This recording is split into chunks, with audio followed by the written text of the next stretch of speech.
Students, in the previous video, you have learnt about reproduction, its types, that is asexual reproduction and sexual reproduction. In asexual reproduction, you have learnt about the two modes of reproduction, that is binary fission and multiple fission. Now today we will discuss about the other modes of asexual reproduction. Next is fragmentation. Fragmentation occurs in multicellular organisms which have simple body organization. So in fragmentation, the parent body splits or breaks into two or more pieces.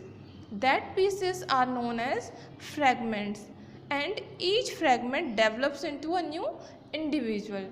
Example, some fungi, annelid, Spirogyra.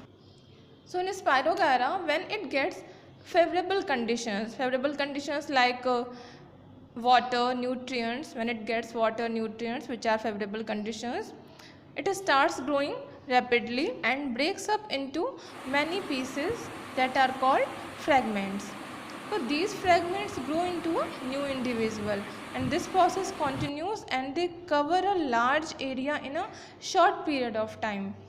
I think you all have seen the slimy green patches in ponds. That green patches are known as algae which is green in color. So algae covers the whole surface very rapidly because their mode of reproduction is very fast, and that mode of reproduction in algae is fragmentation.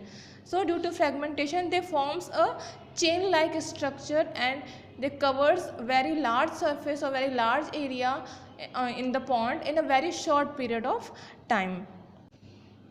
The next mode of asexual reproduction is budding. In this type of reproduction, a new organism develops from an outgrowth or projection on the parent body or parent organism, and that outgrowth or projection is known as bud. So when this bud gets mature, it detaches from the parent body and forms or develops into a new individual. So some organisms like Hydra yeast develop buds on their body, and these buds develop into a new individual. Let's take an example of yeast. In yeast, the small bulb-like projections coming out from the yeast cell, that is called bud. The bud gradually grows and gets detached from the parent cells and forms a new yeast cell. The new yeast cells grows again, matures and produces more yeast cells. So in this way, reproduction occurs through budding. The next mode of asexual reproduction is spore formation. Some organisms like fungi produces spores within a sac-like structure, and that sac-like structure is called sporangium. So under unfavorable conditions, sporangium forms. Unfavorable conditions like high temperature, humidity. So this sporangium forms under unfavorable conditions. So under the favorable conditions, sporangium burst. When they get favorable conditions, they burst to releases spores which germinate to form new individual or new offspring. You might have seen the greenish structure on the spoiled bread. So when the bread gets spoiled, the greenish structure starts forming on that bread. So that greenish structure is nothing else but it is fungi.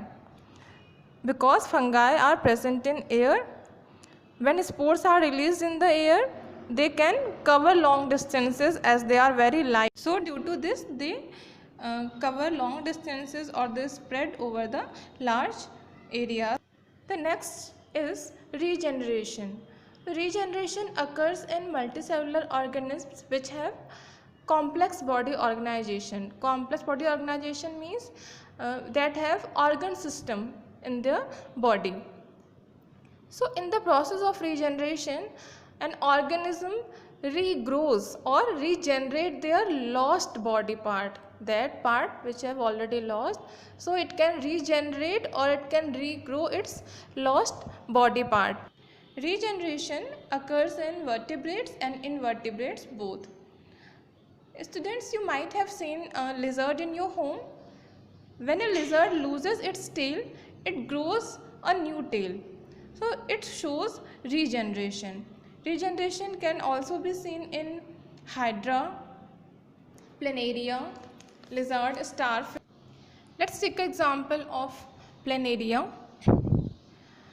Planaria is a free-living flatworm which lives in ponds and other water bodies. Now see this picture of planaria which has been cut at two places. Now you can see three parts of the body of planaria. This planaria regrows into three different organisms. The second cut part, that the middle part, regrows its lost head and lost tail and becomes one full planaria. In the same way, the tail part which is cutted, so that tail part regrows its head part and the cut head part regrow its tail part. So we have three planarians at the end. So this process of regeneration in planarians can be seen due to the presence of specialized cells in them. Specialized cells divides to form large number of cells, and they have specific capabilities that allow them to perform certain tasks.